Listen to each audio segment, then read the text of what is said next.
ভালোবাসা মানে শুধু একসাথে থাকা নয়, বরং একে অপরের মনের ভেতরটা পড়তে পারা। ভালোবাসলে প্রিয় মানুষটার কথাগুলো মনোযোগ দিয়ে শুনতে হয়, যাতে ক্লান্ত দিনের অভিযোগও স্থান পায়। ভালোবাসলে হতে হয় এমন এক আশ্রয়, যেখানে দুঃখ বেদনা জমা রাখা যায় নিঃসংকোচে, নির্ভয়ে।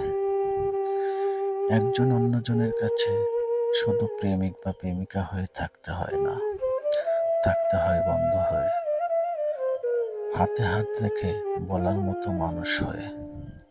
যদি কেউ দিনের শেষে জিজ্ঞেস করে তোমার সবচেয়ে নিরাপদ আশ্রয় কোথায়, উত্তরটা যেন একটাই হয়, আমার মানুষটার পাশে।